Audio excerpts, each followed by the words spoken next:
what I wanted to ask you was that how is it that bulk of this history, Maratha history, which is so critical to Indian history, especially in the 18th century, just before the uprising and all of that that's taken center stage, how is it that all of this has gone missing from the mainstream curriculum that we have for students? Actually, that you must ask the people who write the textbooks, because we inherited in 1947 textbooks written by the British. When I was in standard 6th, I remember my textbook started with Arcot. So we were still reading English history at that time, or what the English wanted to teach us. And I was still learning about the paramount power and the subsidiary treaty and Lord Dalhousie and so on and so forth. So it's been a gradual process. The people who write history keep changing, and I suppose the pendulum swings in each direction, and we'll have to be alert, and we'll have to find our own sources, and we cannot rely just on what is taught in textbooks. We'll have to read other books to know what actually happened, and I think that process has already begun.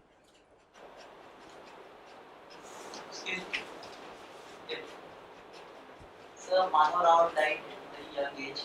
Do you think if he would have lived a little bit longer, things would have been different? Why Madhavrao? You can say that about Bajirao, you can say that about Nana Sahib, anybody for that matter, because whenever there is change and there is transition, there is always somebody else trying to disturb or take advantage of it. So Madhavrao is often called the greatest Peshwa, definitely with some justification. But this is a game which can be played, ad infinitum. So if who would have won the Battle of Panipat, what would have happened? So I don't think we can, really come up with anything concrete with this kind of a discussion. Second question, sir. I have read about a letter sent by some Pare, some general, about Nana and Mahadji. There was some fighting going on between Nana. Not Nana Sahib Peshwa, it was Nana Fadnavis and Mahadji. There was no fight, it was a conflict of interest.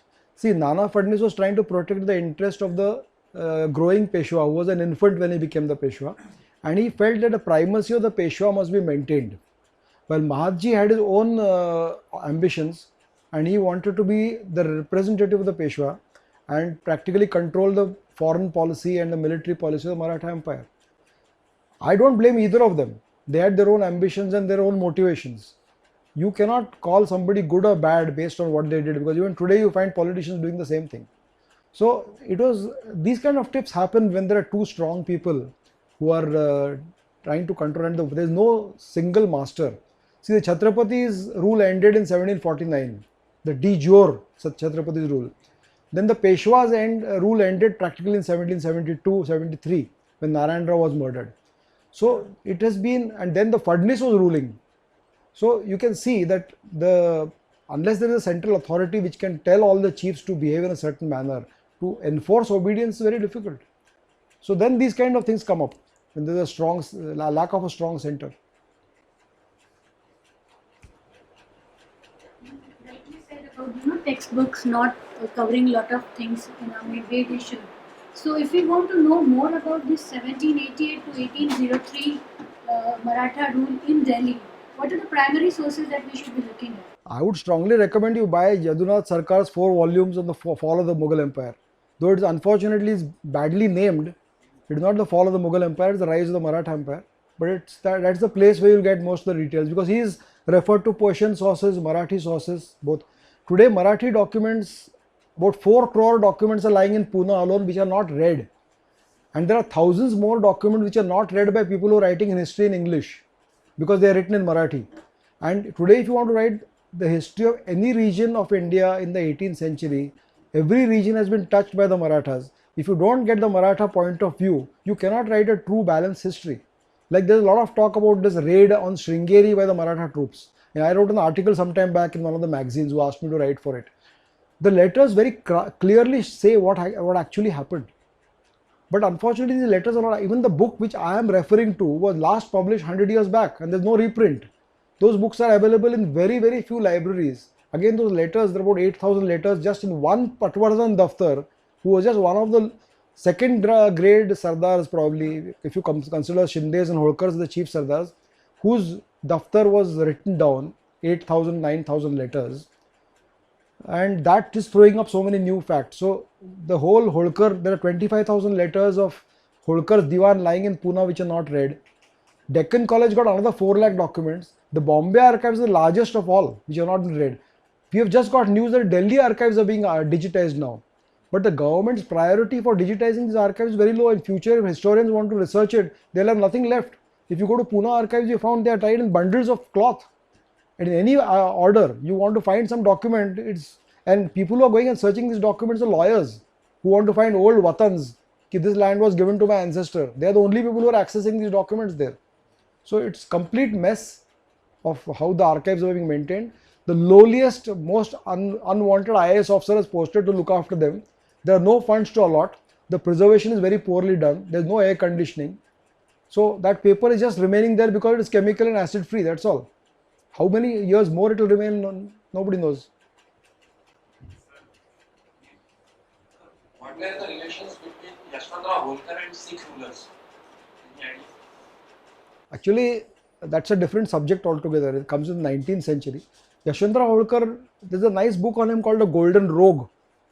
So he's got two parts of his personality. He was the man who precipitated the fall of the Peshwa in 1802 by attacking Pune, and because of which the Treaty of Bassein was signed and the subsidiary treaty was enforced on the Peshwa.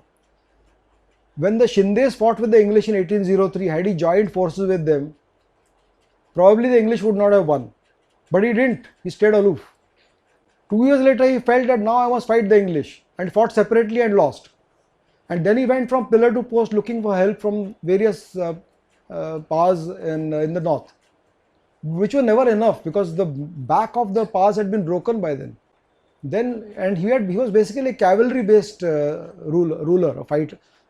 So it was difficult to fight a disciplined force which the English had by that time by just a cavalry born force using guerrilla tactics. So it was and in the end I think he had some. Tilak also demanded for Swaraj and Shivaji also demanded for Swaraj. Then what's the difference and similarities between the Tilak's and Shivaji's demand for Swaraj? Because Tilak was demanding for Swaraj for the people, but Shivaji was only limited to his own benefits or his own. No, basically it's a question of demanding for his people, not for himself, but for his people.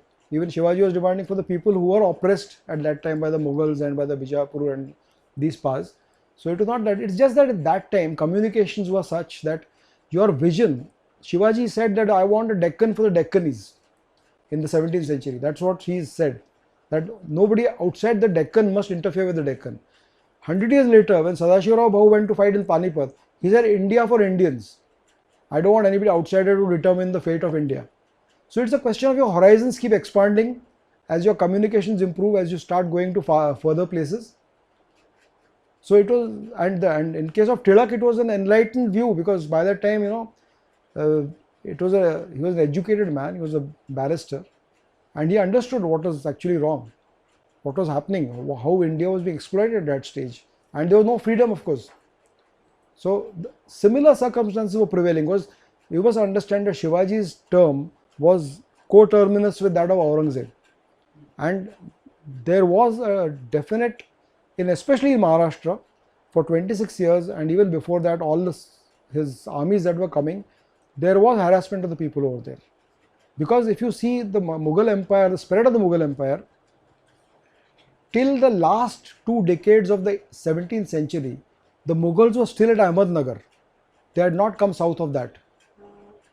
It was only after that they spread it south of Ahmednagar, came to Pune, came to Bijapur, came to Golconda and all that. So that entire spread which took place was in the years when Aurangzeb was here. And even during Shivaji's time, the operation by the Adil Shahi troops and by the Mughals, Pune was sandwiched between these two. And that is where they were being attacked. So he had an independent mind and he could look upon things in a different way. He didn't have that feudal spirit that I'm only concerned about ki meri rozi roti ho jaye bas, that's about all. So that was a viewpoint which he not only thought about it, but he executed it. There were many rebellions that time. Marathas was not the only one. The Bundelas rebelled, the Jats rebelled, the Sikhs rebelled. So they all formed their states eventually at some point in time. It was just the Marathas which spread on a nationwide basis. There's an excellent thesis by one of the authors which I read. I think Mani will also have read him, called Randolph Cooper, who says anybody who's taken the South Asian military economy with them actually prevailed in the end of the 18th century. Because the soldiers at that time did not have a concept that I'm fighting for the nation, or if I fight for the English, I'm going to fight for a person who's going to take away the independence of this nation. that concept had not yet arrived. He was looking at the place where he'll get the best job, the best security, the best pensions. And if the Marathas offered it, he went there. If the English offered it, he went there. And in 1803, the English offered a better financial security, and all the leaders of Scindia's army were Europeans. They were French. So they changed sides and they went toward the English. So there are a lot of factors here. It's not just nationalism which can carry you through. You have to even think of other things which are more practical. So you said that the Bhosle branch was given the responsibility to get cloth from Bengal, Orissa, and Bihar. So what happened after that? Did they capture? Actually, in 1756, Ali Vardi Khan, who was Subedar of Bengal, died.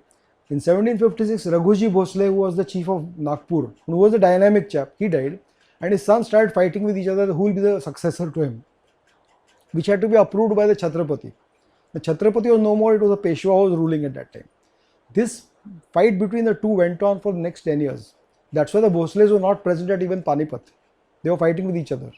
And naturally, Bengal was neglected at that time. But you will be surprised because the alliance between the English and the Marathas, we wonder why did the Marathas not stop the English from winning the Battle of Plassey. You will be surprised that the Marathas were opposed to Ali Vardi Khan because Raghuji was fighting with him, right?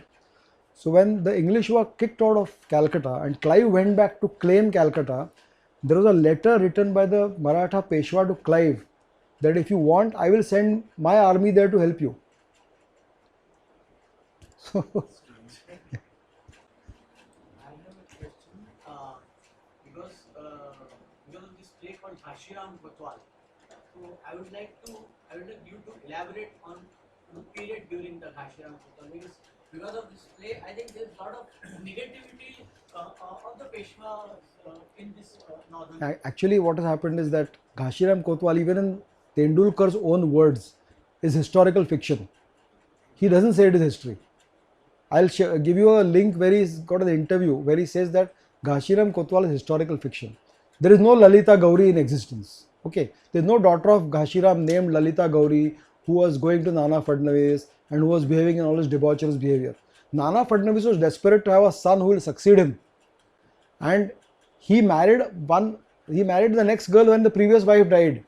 It was not that he was keeping a harem of sorts to have a son, but because he was a very powerful man at that time, and people have a tendency to ridicule. I mean, I need not educate you on the politics of Maharashtra and the caste-based thing of all these things that are going on.